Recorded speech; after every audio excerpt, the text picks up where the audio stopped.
आज हम साइकस में एम्ब्रियोजेनी के बारे में स्टडी करेंगे।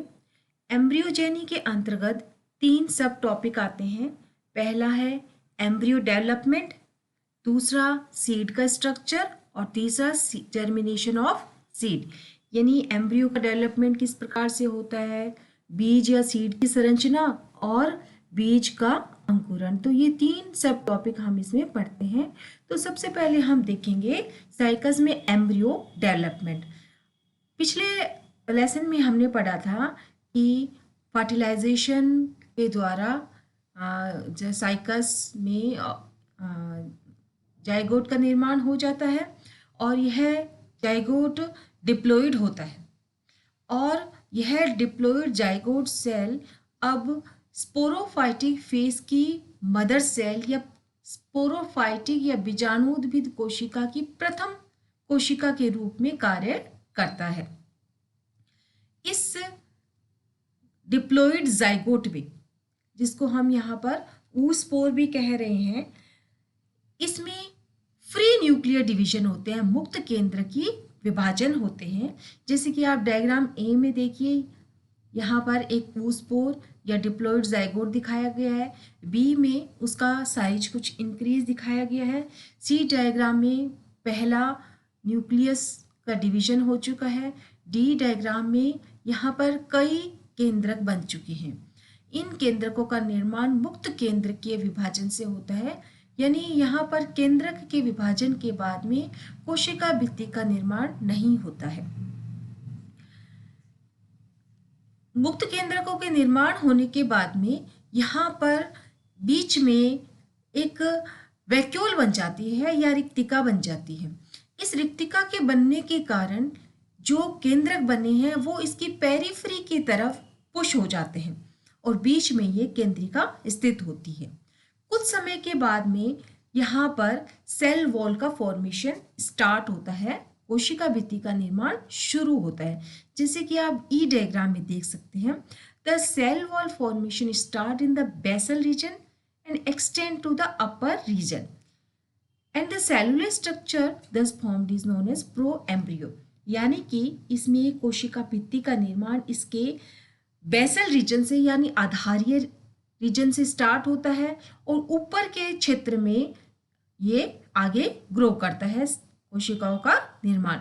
और इस तरह से कोशिकाओं के निर्माण होने से जो संरचना बनती है अब उसको प्रोएम्ब्रियो कहते हैं, जैसे कि आपको एफ डायग्राम में दिख रहा है।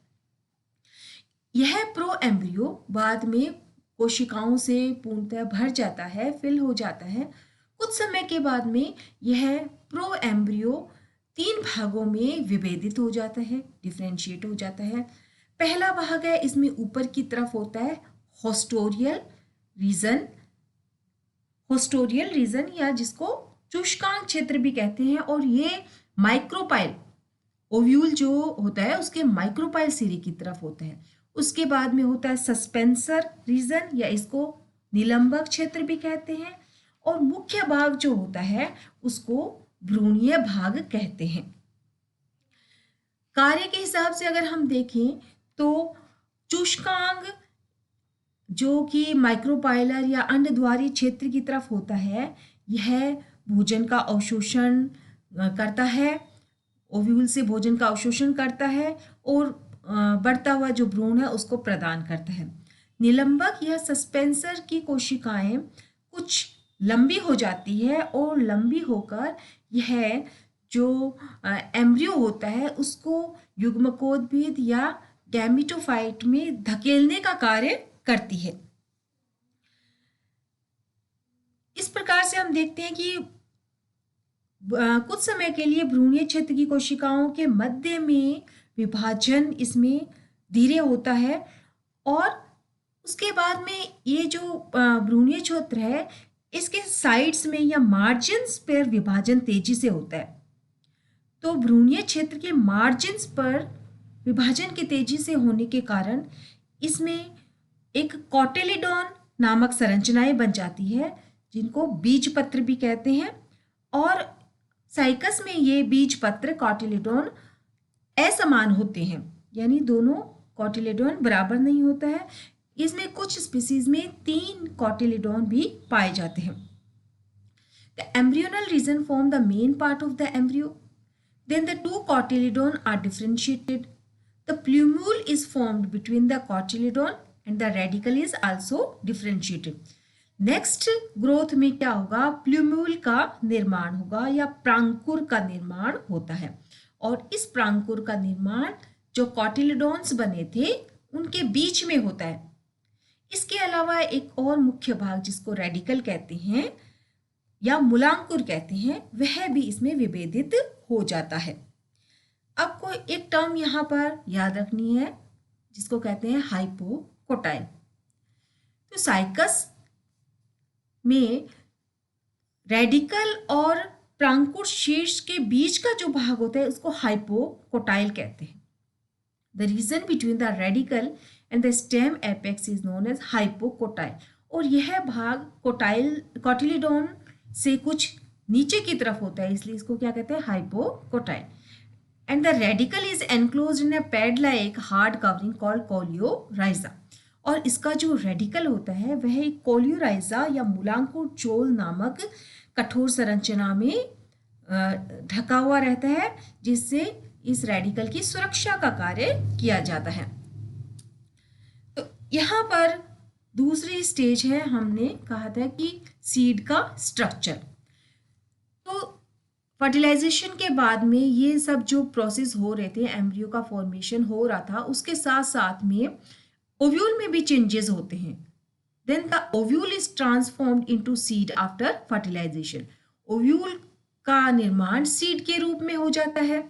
The maturation of embryo in seed take over a year after fertilisation. Fertilisation के लगभग 1 साल के बाद तक एम्ब्रियो का पूरा परिपक्वन होता है।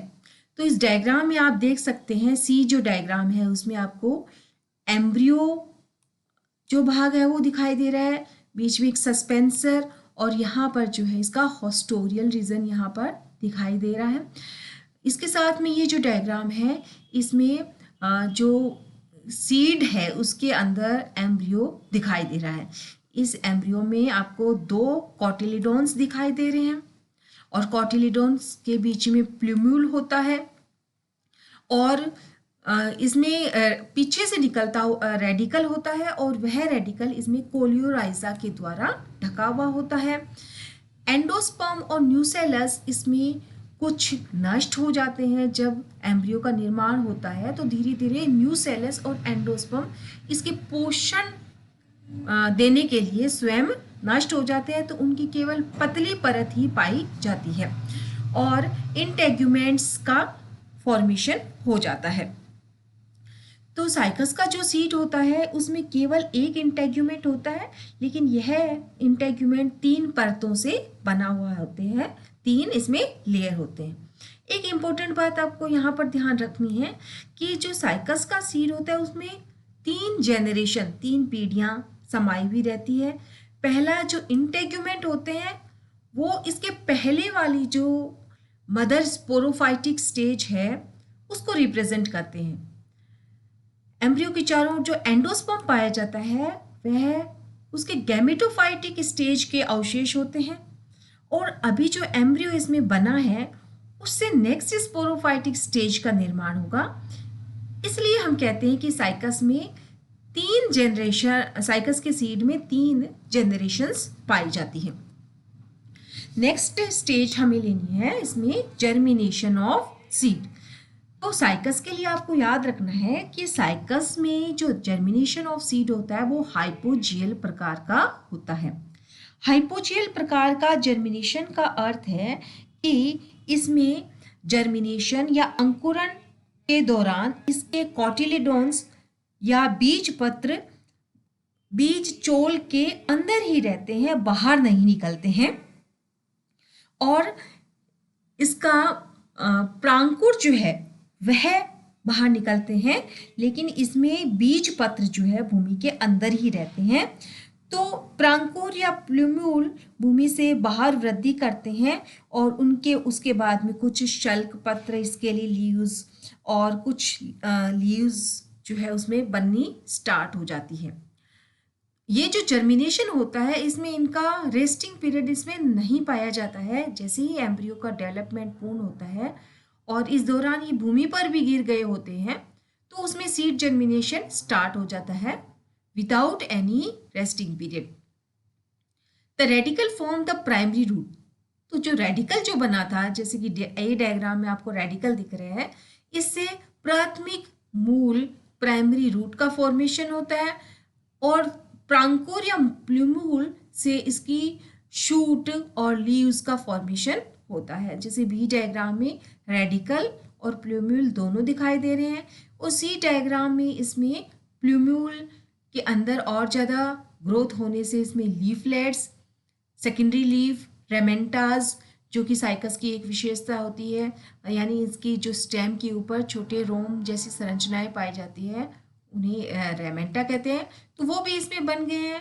और सीड, रैचेस और फर्स्ट लीव्स और प्राइमरी रूट, ये सब संरचनाएं इस प्राइमरी स्पोरोफाइट में फॉर्मेशन इसमें दिखाई दे रही है।